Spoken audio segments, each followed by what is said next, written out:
তোমরা আমাকে যতটা হাসি খুশি মজাদার ভাবো ততটাই কি আমার মনের মধ্যে হাসি খুশি বা মজাদার আমি কি জানি না। যাই হোক, এখন আমি খাচ্ছি রুটি দিয়ে মিষ্টি। আগের দিনও খেয়েছিলাম, আজকেও খাচ্ছি। আর তারপরে আমি নিয়ে নিলাম মুড়ি আর তরকারি, কারণ মুড়ি খেতে আমার ভীষণ ভালো লাগে, এই জন্য আমি একটুখানি মুড়িও নিয়ে নিলাম। আর দুপুরে রুটি করেছি, আজকে ভাত করিনি। তো মুড়ি খাচ্ছি। আর আমি তোমাদেরকে বলছি একটা কথাই, যে যার মতো করে এগিয়ে যাও, অবশ্যই একদিন সফলতা পাবে তোমরাও। যাই হোক, চলো, আজকে এই বাড়িতে খাওয়ার আমার লাস্ট দিন। এইবারে আমি পরের দিন হসপিটালে ভর্তি হলাম। তো দেখো, হসপিটালে ভর্তি হওয়ার পরে দেখো সকাল সকাল দুটো বিস্কিট দিয়ে গেল, আর একটু পরেই আসবে চা। আর মানে চাটাও দিতে এসছে সঙ্গে সঙ্গে, এই যে দেখো চা দিয়ে গেল। তো চা বিস্কিট খেতে খেতে আমি তোমাদের সাথে বকতে থাকছি। তো একটু শরীর অসুস্থতার কারণে আমাকে হসপিটালে ভর্তি হতে হয়েছিল। তো এরপরে আমি বিস্কিট চা খাচ্ছি, খাওয়া হয়ে গেছে। তারপরে আমি স্নান টান করে নিয়েছিলাম একেবারে। তো সকাল সকাল উঠে এখানে পরিবেশটা বেশ ভালোই লাগছে, চারিদিকে খোলা জানালা, বাইরে থেকে হাওয়া আসছে। প্রকৃতির হাওয়া খেতে খেতে সমস্ত কাজ করা যায়, তো এটা এখানে এলে বোঝা যায়। আর সমস্ত মানুষরা ভীষণ অসুস্থ, জানো তো। সবাই যে যার কাজের জন্য এসছে এখানে। তো সবাই এখানে সবার বন্ধু মতো থাকে। তো আমার সাথে সবাই কথা বলছে, আর আমিও সবার সাথে কথা বলছিলাম।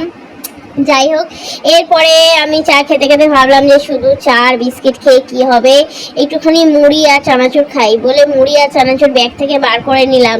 এখানে তো মুড়ি চানাচুর দিতে আসবে না, এখানে তো চা বিস্কুট দিয়েছে, এটাই অনেক বড় পাওনা। এরপরে আমি ভাবলাম যে একটুখানি মুড়ি চানাচুর খাওয়া যাক, চায়ের সাথে বেশ ভালোই লাগবে। তো চায়ের সাথে আমি একটু মুড়ি চানাচুর নিয়ে নিয়েছি, কিন্তু এখানকার চাটা দেখো অনেকটা মিষ্টি দেয়। আমরা বাড়িতে যে সমস্ত চাগুলো করি, কিন্তু এখানে না মিষ্টি দেয়নি, জানো তো। চায় কেমন একটা তেতো তেতো খেতে, লিকারটা বেশি দিয়েছে। কিন্তু এখানে যেহেতু সমস্ত রুগীরা খাবে, তো সেই জন্য আমি তো আমার মনের মতো চাইলে সব কিছু হবে না। সেখানে যেরকম দেবে আমাকে তেমনই খেতে হবে। তো আমি চা বিস্কুট খাচ্ছি, খাওয়া হয়ে গেল আমার। হসপিটালটা পুরোপুরি পরিষ্কার, তোমরা দেখতেই পাচ্ছ। এবারে এখন দুপুরবেলার খাবার চলে এসছে গাড়ি করে, ওই দেখো দূরে গাড়ি দেখা যাচ্ছে।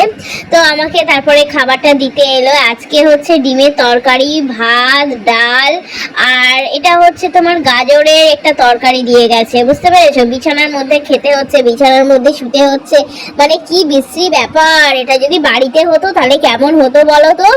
এই বিছানা ধো, এই ধো, সেই ধো করতে করতে মাথা খারাপ হয়ে যেত। আর এখানে বিছানায় বসে খেতে হবে, আর এখানেই শুতে হবে। বাপ রে বাপ, কি অবস্থা আমার।